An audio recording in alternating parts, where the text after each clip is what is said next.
happening, guys? It's Tristan, Lawson's Car Reviews again, and today I actually have my 2010 Chevrolet Impala that I'm going to review. I have the 2020 Chevy Impala that I'm doing a review on too, but let's take a look at mine, because if you're in the market for an old car, this is the one to look at. If you're in the market for the new Impala, then the 2020 is the one that you want to look at. But I'm going to do a full review on my car, and then we'll do one on the 2020, and then that way you can get a good comparison. Let's go take a look. So starting off, obviously my car is not completely stock. It does have an aftermarket grille, and I had the Chevy badge removed, so it's badgeless. And then I do have aftermarket lights. These are quite a bit different than the regular lights, because they have LEDs at the bottom and then regular halogen lights. Still got the fog lights.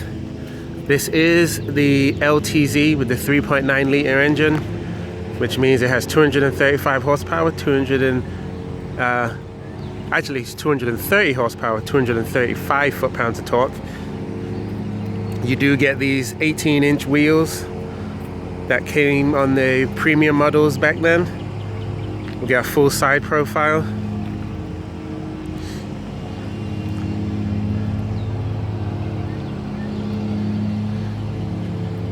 And I do have tinted windows. I just have 20% on the back, 5% on the back window. Got me a aftermarket high rear spoiler, or whatever you call it. And then these are legal, so this is only 35%. And then I also went with aftermarket tail lights. So these are LED tail lights, which are much nicer than the stock ones. And I have aftermarket exhaust. So the car does come with remote start. So let's give it a quick whirl so you can hear it.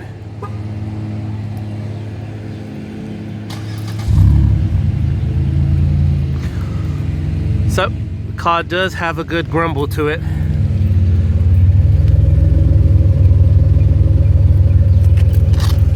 As you can hear, that is just a backup camera that I put on there myself. And I also blacked out the Chevy emblem there. I really don't like the typical gold Chevy emblem, so I did the same thing to the wheels. Removed all of that. Let's take a quick look in the trunk. These Impalas have huge trunks. This is an 18.6 cubic inch trunk, and I have a really large trunk organizer in there, and there's still room to stick a suitcase. I stick suitcases in here all the time, and I don't even have to remove the organizer, so there's plenty of room in there. And if you take a look, there is the amplifier, and it is a Bose. So you do get the Bose premium sound in this car. Let me open it. I will say this, the 2020 version of this vehicle does have more room in the back. So there's more leg room for an adult to sit back here, and for a kid to stretch his legs in the new vehicle than what there is in this one. That is something that I noticed. But these seats have held up really well. There's no scratches, no really major wear marks on the seats. There is on the driver's seat, but that's because I'm always in and out. As you can see, I got aftermarket head unit. I also made the bow tie black on the front of this, and I've got aftermarket pedals, and I put an extra Impala emblem there on the dash.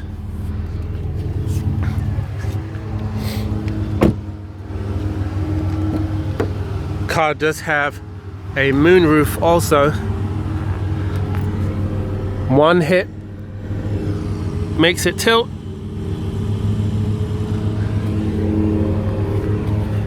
Well, It would tilt if the car was turned on. Let me turn it on real quick. So yeah, one hit tilts the roof, the other makes it slide back.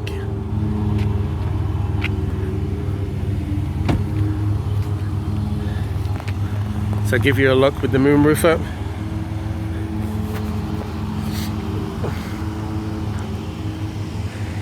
This is what it looks like with the lights on. But if you want to drive the car with just the LEDs turned on and the fog lights, you can do that too, which is usually what I do because it just gives the car a much better look.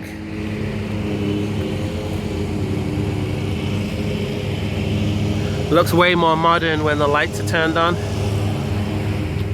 Let's take a quick look at the engine. Oh, there are some paint chips. If you look close, I mean, it is 10 years old. You'll see paint chips on the hood of this car, but they really don't actually stand out that much, which is a positive. And then we got the 3.9 liter engine, which I've already said produces 230 horsepower and 235 foot-pounds of torque. And you do get these braces, which does stiffen up the front of the car. I have also had a Chevy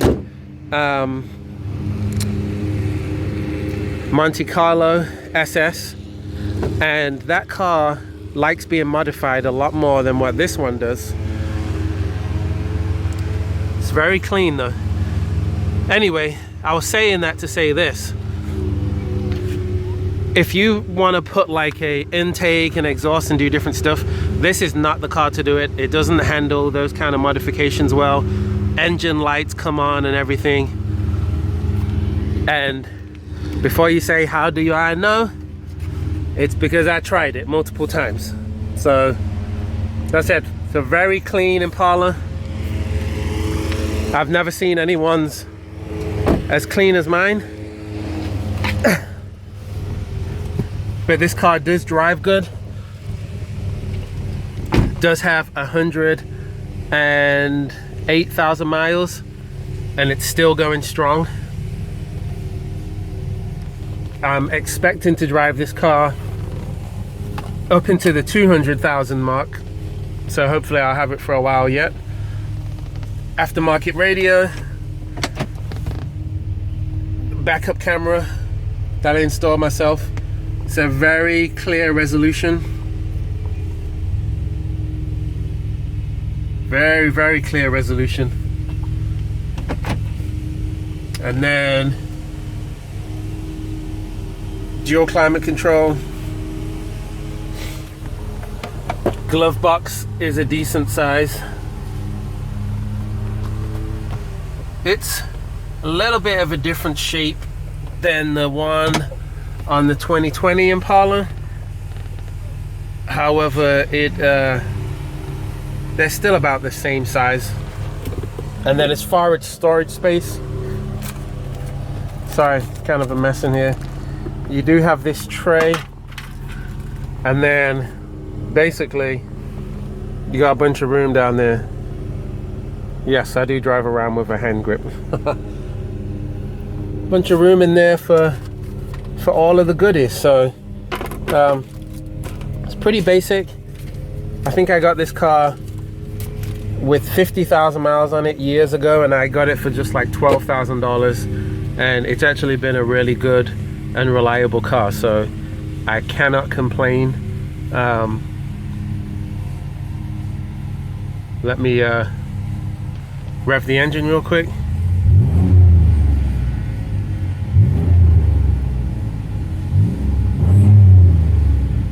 So as I said, it's not the loudest in the world, but it does all right. Let me give you a rev clip from the outside too.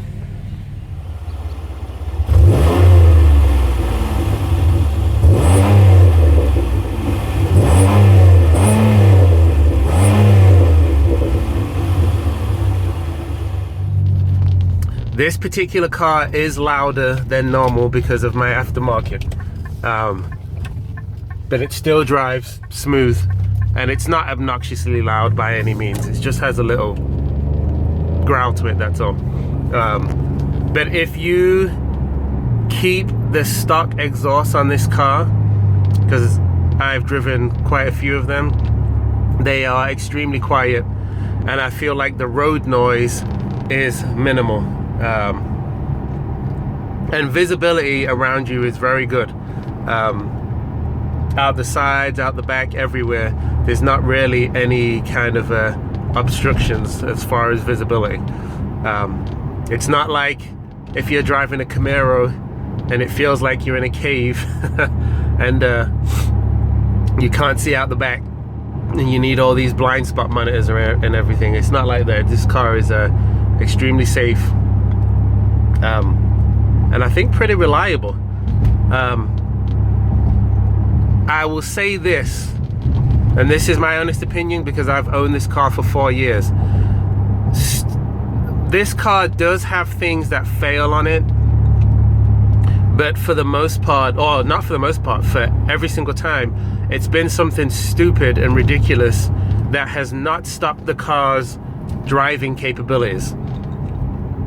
So for example, there's 3 different actuators in this car, and they are controlled when you move the climate control down here, and this and this. The actuators are these little black boxes that allow your air conditioning to move from your feet up to the windshield, or it blowing on you in the cabin, and they tend to go out. Every single one of them in this car has gone out at some point, and I've replaced them 3 times. Now you can go to the scrapyard and buy them very cheap, but it's just kind of a pain in the butt to put them in when you've never done it before. Once you've done it once, it's pretty easy. But as I said, if you look up here, I have a heads-up display. That's it's very useful. It's cheap. You can get them on eBay. It was like $15. And as you can see, it's a very clear display, and it doesn't really obstruct your view of anything. But yep, overall driving impressions is the car drives very smooth. The steering is you don't have the most feel through the steering wheel, but you still can feel the road fairly well. And then the pickup on the car, which we'll test as we get on the highway, but just to do it real quick here, you see speedo there, it's not bad considering it's a older car. It definitely does not have the pickup of the 305 horsepower V6, but it's not too shabby either. I would say that this car is definitely more reliable than if you was to go and buy a Dodge Charger or a Chrysler 300. I've heard nightmare stories about those cars, and I believe that this car would definitely be a better option. It might not be as fast as those cars, especially if you get the Dodge Charger RT or something like that. However, you are getting reliability, you're getting cheap parts, you can go to the scrapyard, and it's a very easy car to fix. Everybody works on them. Parts are abundant, so there's certain things that make this car a value to get. Okay, so we're turning on the highway now. I'm gonna give it a pull from a dead stop.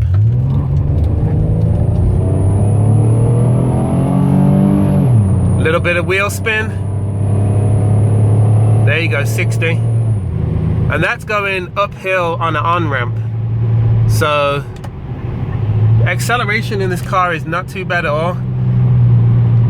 Don't tell anyone, but I've been up to 135 miles an hour in this car, and it still felt pretty smooth. Let's do another pull past this truck. Let's see what the passing power is like. 1, 2, 3, go.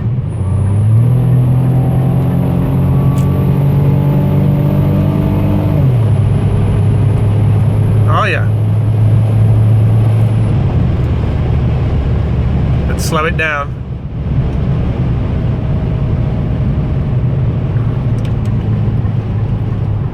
So, it definitely has passing power. Let me tell you, the weak spot of this car is its transmission. Because I got the 2010 and I didn't get the 2012 and up, this car still comes with the old school 4-speed transmission. It shifts extremely slow, especially when you're in the when you're going from a dig.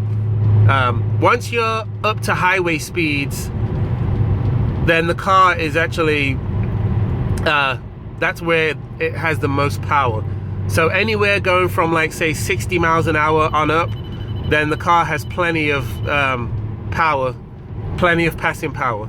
But anything below that, it's not the fastest, and you also get worse gas mileage if you get this model year. If you get the 2012s and up, I believe you get a 3.5 liter V6 that has 300 horsepower, and it also gets much better gas mileage than the 3.9 liter. So this is a good car. I like it, otherwise I wouldn't have kept it. But you definitely can wait and get one that's a couple of years newer and get better gas mileage. Then you'll get a 6-speed transmission, and it's just a much nicer shifting car. This car, there is a huge delay when you put your foot down before the car actually drops gear and goes. It is not instant. The 2020 model is more instant. Let me show you. Foot down right now, and there was at least a 1.5 seconds delay before the car started picking up speed. Now once it's going, like right now, you can see I'm going pretty good, and it's not slow. As I said, I've been 135 and the car was still pulling, and I basically slowed down because I was running out of road. And that's in a 2010 Impala V6. So yeah, it's not a slow car, and it drives smooth. You've got cruise control, you've got all the amenities, got my aftermarket head unit down here, which has all the little goodies on it. I did add Impala symbol there myself. You got sunroof, moonroof. So it's a fairly loaded vehicle that you can get for probably around $8,000 now, if not cheaper. Just depends on the mileage and where in the country you are.